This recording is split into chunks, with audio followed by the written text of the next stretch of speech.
Oh my god. Okay, I actually just, happy end of the year video, friends. Oh no. I just recorded this entire video, the entire thing. Me ranking everything, me talking about all the videos. My throat hurts. I never fucking pressed record. So I gotta do all this again, so bear with me. I'm gonna try to remember the stuff I said, the points I made. Oh, boo. Happy New Year! Whenever this video goes out, it might be New Year's Eve. I don't know anymore. Ah! Oh no. So, some cool things that happened this year before we get started. 1,000 subs! We passed 1,000! Thank you, one, so much! Thank you so much. What? That's stupid. Thank you. So, as of right now with me recording this video, we have gotten 1,123 subscribers.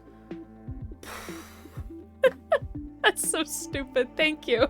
And in this past year, we have started and seen the ending credits completed officially 19 games. Now that's less than last year, but in 2022, Boo was going to therapy, working on some mental stuff, going through trying to figure out anxiety and all that. So I wasn't as frequently uploading, and I think that was for the better because I'm in a much better place now. So yeah. So 19 games. Now usually I'll say like, oh, we didn't finish this game and that game. I don't really care about these.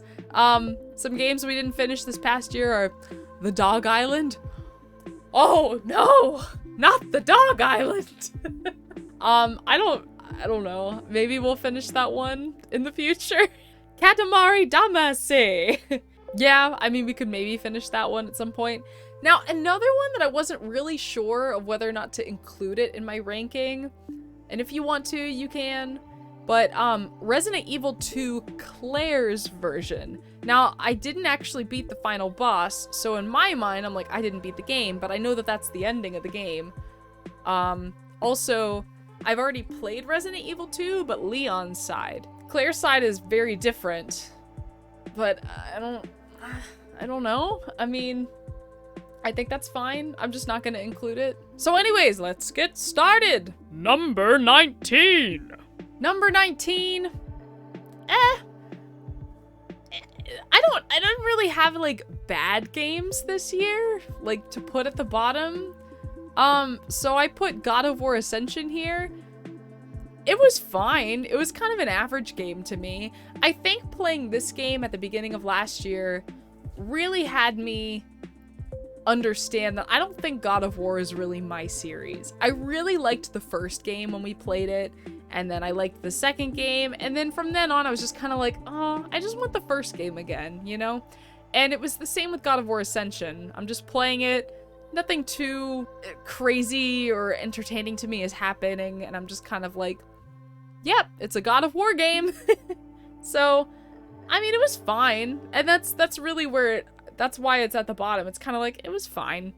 Nothing really stood out to me. I don't really remember the game that much, so. Number 18. Now this game people probably would have thought would have been the last game. I put Tomb Raider 1 for the PS1 on here.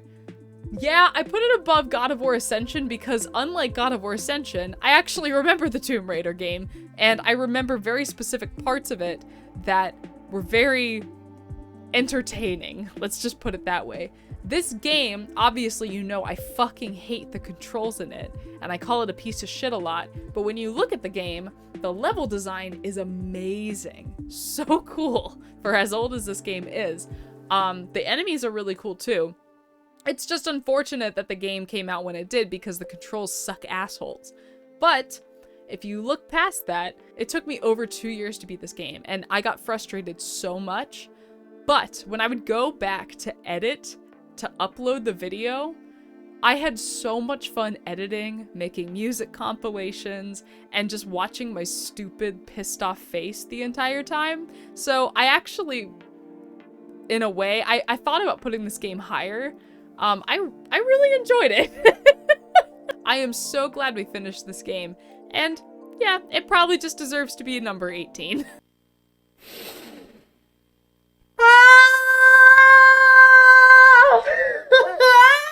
Number 17. Number 17, I think I put it this low because I didn't grow up with this game.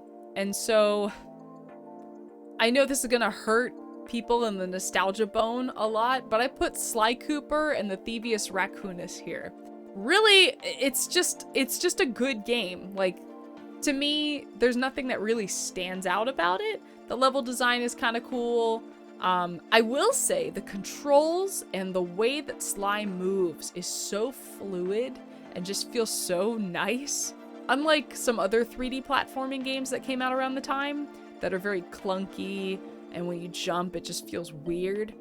Sly just moves like a dream, and I think if I grew up playing this game, I would have just a big nostalgia just hug from it every time I would play it.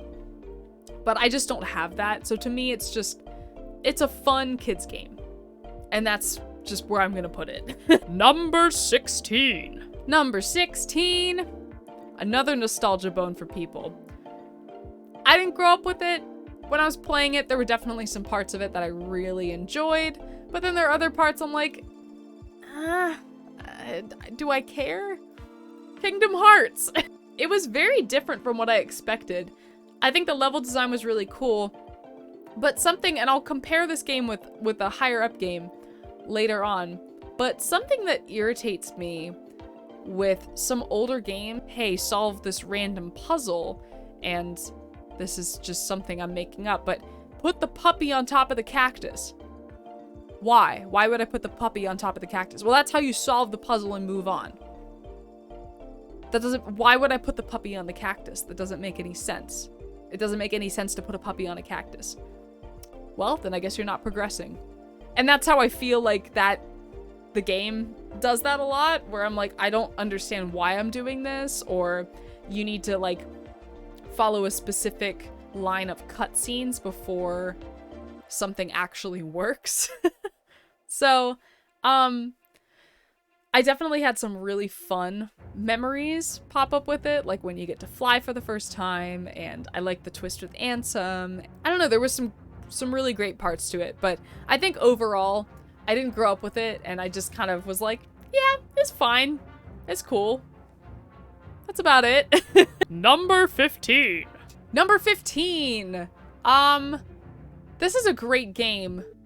I put it a little bit lower because I was ready to finish it. And this is Metal Gear Solid Peace Walker.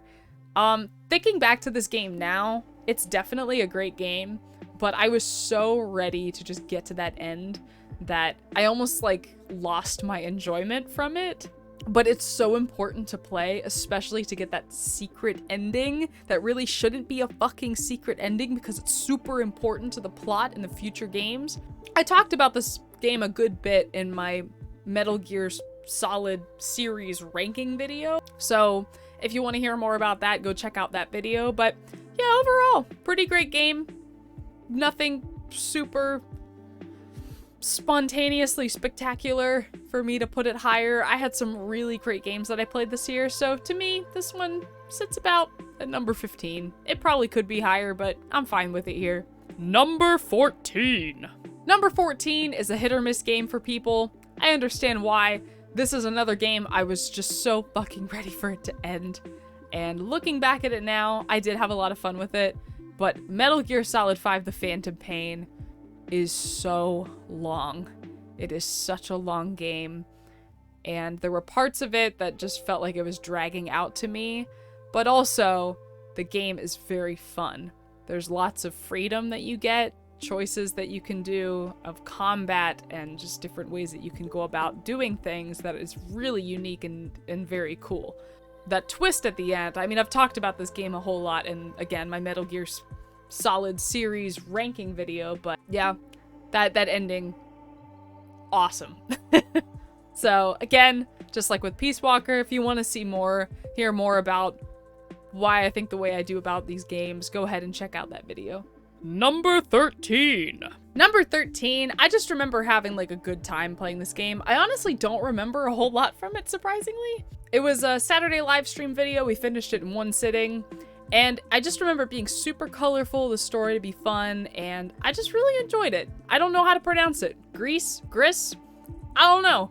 But it's really cool. It's a very cool game. If I thought more about it, I'd probably put it under the Metal Gear Solid games, but I don't know. I just think of like happy, fun colors. And that makes me want to put it higher. So probably doesn't make any sense, but it's where it's gonna be. Number 12. Number 12 was my favorite Metal Gear Solid game that we played this past year. Metal Gear Solid 5 Ground Zeroes. Now, unlike the Phantom Pain, where there's a lot of really good parts to it that I remember, lots of good memories, there's also lots of like weird, not so favorable memories of it. Whereas Ground Zeroes, since the game is only 2 hours pretty much, and it's just like 2 quests, you gotta get 2 people. Get the first person, great. Get the second person, cool. And then everything goes to shit. It really doesn't have like a whole lot of wiggle room to fuck things up. And transitioning to that Phantom Pain style of combat that's so brand new and fun, I just think it did a great job. I like the new area. It introduces the villain that's gonna take place in Phantom Pain. Brings out a lot of characters from Peace Walker, and that's why I think I liked it a lot, was because I like had just finished Peace Walker and was so ready to move on to the next game. So when I finally got to Ground Zeroes and that huge build up with pause and all of that at the end, and then getting to Ground Zeroes, I was fucking ready and pumped.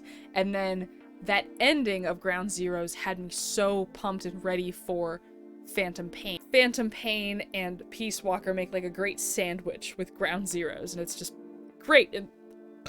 It's just great in the middle there. So, yeah, I think it deserves its spot at 12. Number 11. Number 11, I'm surprised I didn't put this higher. This is a great game, but I'm looking at the games ahead of it, and I'm like, yeah, I mean, this Red Dead Redemption's a fantastic game. So why isn't it higher? Because there's other really great games ahead of it. So, yeah, I really enjoyed Red Dead Redemption. I liked doing the whole live stream thing with it. I like the different areas that you get to go to. I like the character you play as. I think John Marston's pretty cool. I mentioned this when I was playing. I felt like the ending, just like the last, 5 minutes was so fucking rushed. But aside from that, it's just a good, solid game. I think Rockstar did a great job. They already had gotten the GTA formula down, but to like turn it into an old Western feel.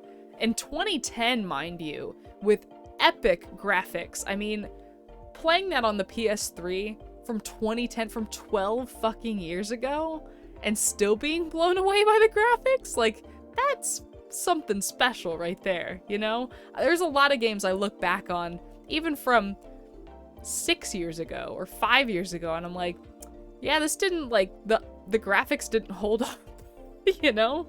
But I look at Red Dead Redemption, I'm like, dang, this game still looks beautiful. And it does, and it plays well too. There's a lot of glitches that I experienced, but there's also a lot that you can do in the game, so to me it's a little more understandable, especially for how old it is. Overall, great game. I'm very excited to try to play the sequel to this game in the future. So, as well as the DLC, Red Dead Undead, and Red Dead Revolver at some point. So, Number 10. Number 10. This is another game. I'm surprised I didn't rank this one higher. I really like this one, even though I fucked up the ending of it. Resident Evil 3 Nemesis.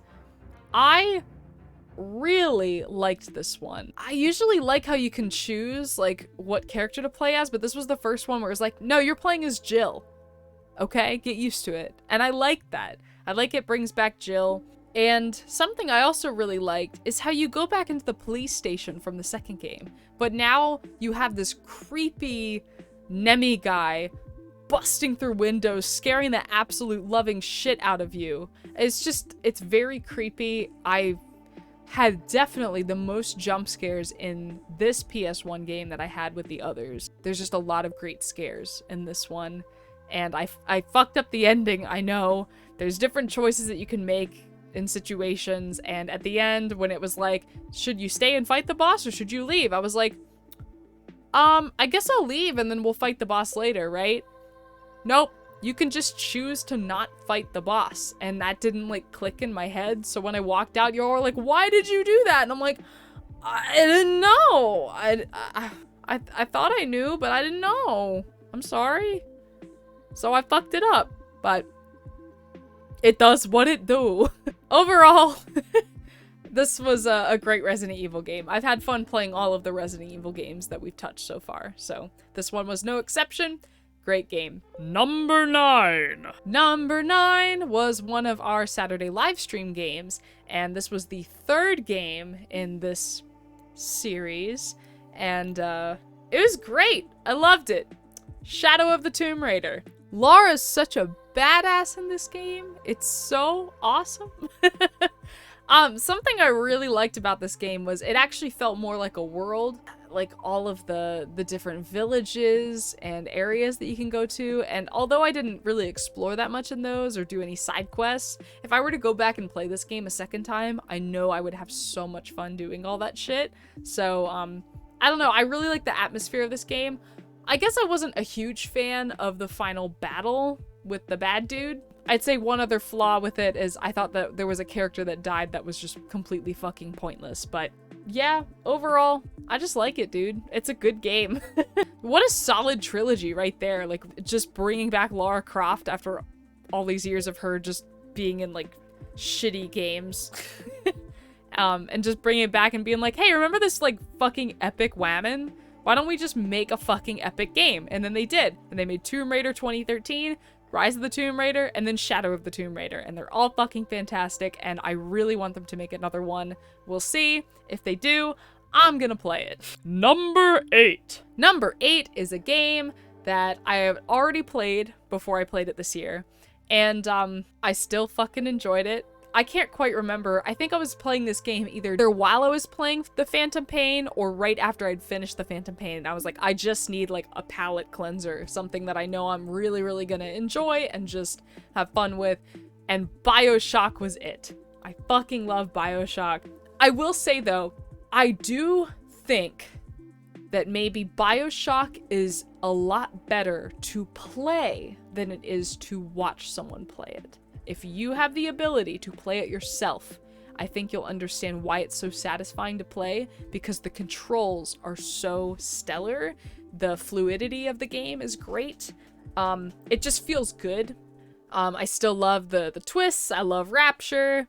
Still just a fucking fantastic game. So, Number 7. Number 7 is a game that I had wanted to just play for years. It's an older game. Amnesia, The Dark Descent. You know, I had seen PewDiePie play mods of this game back in the day, but I never actually watched him play, like, the original Amnesia, The Dark Descent. So this was very fun and just, like, a new experience to me. It was scary, but it was fun. I'm so glad we live streamed it, because it just, I don't know, I liked having y'all with me with that for the jump scares. Now, going back to, comparing this game and the difficulty compared to Kingdom Hearts. Kingdom Hearts, I brought up, like, why would I put the puppy on the cactus sort of thing? Whereas Amnesia is like, there is something that you need to hit. Oh, maybe I could pick up this rock and throw it at it. Instead of like, hey, you need to go grab the rubber chicken from this very specific corner, and then maybe go slap it 3 times against this plank of wood. And then the plank of wood will magically move and create butterflies that will then fly into the air and drop the ceiling fan. To me, Amnesia, just, the puzzles are fun because they're difficult, but they make sense. But yeah, Amnesia, I really like the difficulty of it. I like that the game doesn't hold your hand. You really have to read the notes. You really have to interact with things and look around. It's very easy to overlook things, and I really like that about games. And you'll notice that I put a game higher up that also does something very similar, and I just really like that. I like when a game adds a challenge, but it's not something that's like stupid that I wouldn't think of. It's like, here's something that is a little more of a puzzle to solve, but it's not something impossible. Number 6. Number 6 is one of the most recent games I finished on this channel, and I can't wait to play more with the DLC stuff. Blasphemous. Now, I know not a whole lot of people were watching this playthrough, but I don't really care. I just had a lot of fun playing it. And this game, it took me a while to finish because this game was never my main focus game. I was always playing this game, like, just on the side while focusing on another game. But then when I was able to just be like, no, I want to focus on just Blasphemous right now. It's such a good game. And I already knew it was a really good game, but to be able to, like, be like, here, just play Blasphemous, it's such a great game. It really is kind of like a 2D Dark Souls in a way. And I love the whole Metroidvania kind of style where it's like, oh, I don't have this ability yet, and I have to remember to go to the store, and oh, I have to unlock that to do this and that and this. I like those kinds of games. So I really enjoyed it. The combat, it's very difficult, but it's not impossible. It's definitely a challenging game, but I still felt like I could still do it. So I'm very interested to play the DLC stuff, because y'all were saying that I got a shit ending. I thought that the ending was still great, so I can't even imagine what the DLC stuff is going to offer. So very excited to continue on with that one. Number 5. Number 5 is a game that I had already played before, and it's one of my favorite games of all time, but I had never just sat down, played the whole game in one sitting, and that game is Super Mario Galaxy. Now, unfortunately, I didn't realize that after I don't know how many hours. Is it 10 or is it 12? Like, after a certain amount of hours, YouTube will cut off your stream and be like, you're done. I didn't realize that, so I didn't actually catch the ending of me playing the game. But from start to finish, we 100%ed Mario, version of Super Mario Galaxy in one go. In one sitting, and it took I'm pretty sure about 12 hours, maybe 11 hours or something like that. And it was fun. I felt like I was going nuts at the end, but I still loved that game so much. So that was just a cool experience. I'm glad I did something like that. I don't know if I would do something like that again anytime soon, but it was cool. Number 4. Number 4 is interesting because I know that if I were to go back and play it, it would be a completely different experience because of the amount of choices that you have in the game. I'm talking about Detroit Become Human. With the playthrough I did, I think it turned out pretty okay. I liked what I ended up making the characters do in the game, but I would definitely be interested in either me going back and replaying the game, or I would be interested to watch Boyfriend play the game. And maybe that could be an idea for a video in the future, but I would love to see what his choices are and how his game differs from mine, because there's so many options and so many ways that you can play that game. I really liked how, in a way, it felt very realistic, even though it's, we're not at that point technologically, but we're so addicted to technology that it doesn't surprise me that we'd eventually get to a point where we're all living in shithole, we're rude to each other, and instead of being human and talking to each other and trying to interact with each other, we just go send our slaves, our robots, to go do it for us. Go pick up my dry cleaning, go take care of my child, go to the train station for me, dress me, feed me, do all that shit. And I don't know, I like that whole rebellious part of it in a way. And again, I just like how it could turn into multiple different things. Number 3. Number 3, it's probably obvious that this one would be high up. I love the Legend of Zelda series, and Twilight Princess is no exception to me.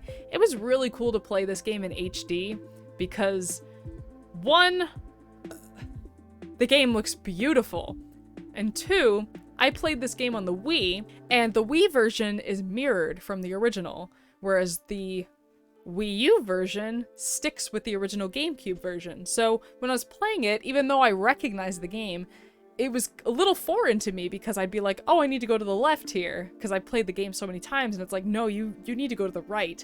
And so it really threw my brain for a loop, and it was kind of like a new experience. So that was pretty cool. But yeah, I just think it's such a great Zelda game, and I don't know if I need to expand on it any further. I just love the Legend of Zelda series, and this game is no exception. So yeah, I'll probably end up playing a Zelda game every single year, because we played Skyward Sword last year, Twilight Princess this year. Who knows what we play in the future, but we can talk about that in a little bit. Number 2. Number 2 was my favorite game that we live streamed this year. I just thinking back to it, just so many great memories. And this, just like Amnesia: The Dark Descent, this game does not hold your hand, and I like the challenge of it. This game doesn't even let you save whenever you want to. I'm talking about Alien Isolation. This is a long game, this is a difficult game, and this is a scary game. And all together, add in a live stream where you friends are with me during it, and oh my god, it was so much fun. I know the ending's a little more controversial, but regardless of what I think of the ending, I just think that the game itself was just so great. Great gameplay, great story, just great game. Number 1. So from process of elimination, you could probably figure out what I put at number 1, and believe me, I'm surprised too. When I originally started playing Metal Gear Rising: Revengeance, I did not think it was going to be my number 1 game. I thought it would probably be my top 5. And then, this big fucking chunky ass motherfucker comes in and steals the goddamn show, and I loved every fucking minute of it. First of all, this game is so satisfying to play, and it makes me feel intimidated at the same time. But I just feel awesome. Raiden looks awesome. And when y'all asked me to like play this game originally, I was thinking, oh yeah, whatever, it'll just be like almost like God of War Ascension, like just a side game, whatever. I didn't realize how fucking epic this game would be. And then just like the cherry on top of the cake is Senator Armstrong, which comes out of nowhere. And usually I don't like that trope. I don't like when there's just a like secret enemy at the end who's like, I'm behind all of this. Like Twilight Princess does that a little bit with Ganondorf. Like you think it's Zant who's the bad guy, and then Ganondorf kind of pops up and is like, no, I'm the villain, whatever. Senator Armstrong, he doesn't apologize. He comes in and he's like, nope, I'm the villain. I've always been the villain. And how dare you not even know that I've been the villain this whole time? Out of all of the boss battles you do, he is the one that just fucking pulverizes you to a pulp, like breaks Raiden in half. I mean, Sam didn't do that. Sam like beat Raiden's ass at the beginning of the game, but like the shit that like Senator Armstrong does all like while throwing his stupid little tantrum is fantastic. I loved this game. I can't wait to go back and play this game. I feel like this will be the game that I go back and play whenever I'm just like having a bad day or having a bad time where I'm like, man, I just want to play something satisfying. This will be that game. So I was not intending for this to be number 1. And it's funny because last year, another Metal Gear game ended up being number 1, Metal Gear Solid 2, and then this year it's Metal Gear Rising: Revengeance. Now, they're very different games, but I don't know, maybe I just really like Raiden, because Raiden's in both of those, but yeah, dude, like, great. So great. So thank y'all for asking me to play that one. Was not expecting it to be as freaking fantastic as it was. So, alright, so with that down, let's go into the games that I plan on playing next year. I'm probably gonna forget some things because, again, I already recorded this video earlier, even though it didn't actually record. So wish me luck. My memory ain't too great. So going through the things that I said in my last year video of, well, hey, I want to play this, let's look at that. We need to finish Tomb Raider. We did that. We gotta finish Blasphemous. We played that. We need to finish Peace Walker. Good job, boo. I'd like to get back into Sly Cooper at some point. Nice. Metal Gear Solid Ground Zero, as well as Metal Gear Solid The Phantom Pain. Yeah. Kingdom Hearts. Man, I'm really fucking sticking with this list. Good job, boo. I'd like to play Spyro 3 Year of the Dragon. Ah, that's the one. Yeah, I forgot to play Spyro 3 Year of the Dragon, so I guess that'd be pretty cool to play this upcoming year at some point. We haven't played a Spyro game in quite a bit of time. So, I usually am not as excited about newer games coming out, but there are 2 that are coming out at the beginning of this next year that I cannot fucking wait for. One of them is Resident Evil 4 Remake, and I thought a great way to build up to the release of that would be to play all of the Resident Evil remakes. So probably for Saturday live streams, I was thinking we could do a Resident Evil 1 live stream, Resident Evil 2 remake, and a Resident Evil 3 remake, all leading up to playing the remake of Resident Evil 4, because I am so fucking excited to play that game. The other game that's being released this upcoming year probably is no secret to you all because of how much I fucking love The Legend of Zelda, but Tears of the Kingdom is coming out, Breath of the Wild 2, I am so fucking excited. I haven't even really been looking at any of the stuff that's being, you know, released of, hey, look at this is gonna be in the game, look at that, look at this. I haven't been looking at any of it. I just want to get it and play it. So I'm excited to check that one out as well. And we will probably be spending a lot of time playing that one when it comes out, not gonna lie. I want to play Fade to Black because I should have played it last year. I should have played it a lot sooner than this upcoming year, but we will be playing Fade to Black this year. I promise. I actually promise. For realsies, I promise. Another game I think would be cool to play. I played the sequel to this game, but never actually played the original, Silent Hill, and this one I have for the PS1. It is not one of the like HD remakes that is shitty. Some of you might remember this video. So this time I played an hour and a half of the game, thinking that I was picking everything up and I didn't. Yeah, I was talking about a game that I tried to record a few different times and it just didn't work out. But I still want to play that game. And I never told you all what that game was, and I still don't think I'm gonna tell you. I think I'm just gonna surprise you one day with it. And yeah, I know you don't know what it is, but I'm gonna play that game this year. Something that I got recently that I think would be kind of cool to play is Psychonauts 2. I originally couldn't play it when it came out because it only came out on the Xbox series, and then they eventually released it for the PS4. So I have a copy for the PS4. I would really like to play that. And we played the first game in 2020 when I started this channel, so I think that'd be pretty fun to play the sequel. So we played Red Dead Redemption this year. I think it'd be cool to play another one of the Red Dead games, whether it's Revolver or Red Dead Undead or the sequel. Another sequel that may not happen is a Kingdom Hearts sequel thing. I think we need to play Chain of Memories next, and then I think something else, and then we play the second game. I don't know, but I'll get to that when I get to that. But I will say something about playing Kingdom Hearts that has gotten me really hyped is that I am super excited to try playing next year Final Fantasy VII on the PS1. I really, really want to do that. I don't know, playing Kingdom Hearts was just like the stepping stone. Here, lead into Final Fantasy now. I'm like, all right, I think I'm ready. Let's do it. So that game is long, but I'll try to find like a good time to be like, yes, we're gonna start this. And I'm excited for that. Something that you all decided that was very, very interesting to watch. So I put up a poll after we finished Tomb Raider on the PS1. I said, what do you want to be the new Frustration Friday video? And originally, Tomb Raider 2 was winning, and I got really scared because I was like, oh my god, the friends hate me. But then, for a while, Cuphead was winning. And now, these are all very close percentage-wise, but our new Frustration Friday video for 2023 is going to be Devil May Cry, which I've heard is a very difficult game, but I'm very excited. I've always wanted to get into the Devil May Cry series, so that'll be cool.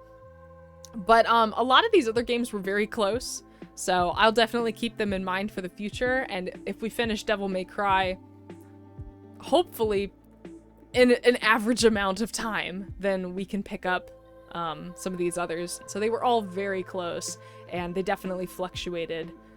Thank you to all of you who voted. We got 68 votes. So if you vote now, after this video is up, it doesn't change anything. You're more than welcome to vote if you want to, but it won't change. Devil May Cry, that's what we're going with. So, cool. The Pathless. I know I need to play the Pathless. There's plenty of other games that y'all have recommended that right now I'm just tired. This is the second time I recorded this video. I'm ready to go to bed. So, leave comments of suggesting games to play for this upcoming year. I will try my best to follow the suggestions. There's lots and lots of games to play. Lots of new games coming up too that are very exciting. So, go ahead, leave a like, leave a comment, let me know what you want me to play. And I hope you all have a fantastic new year. What are you excited for in this new year? Could be a game, could be something personal. Just let me know. What are you excited for? Happy New Year, friends. Oh, I'm tired.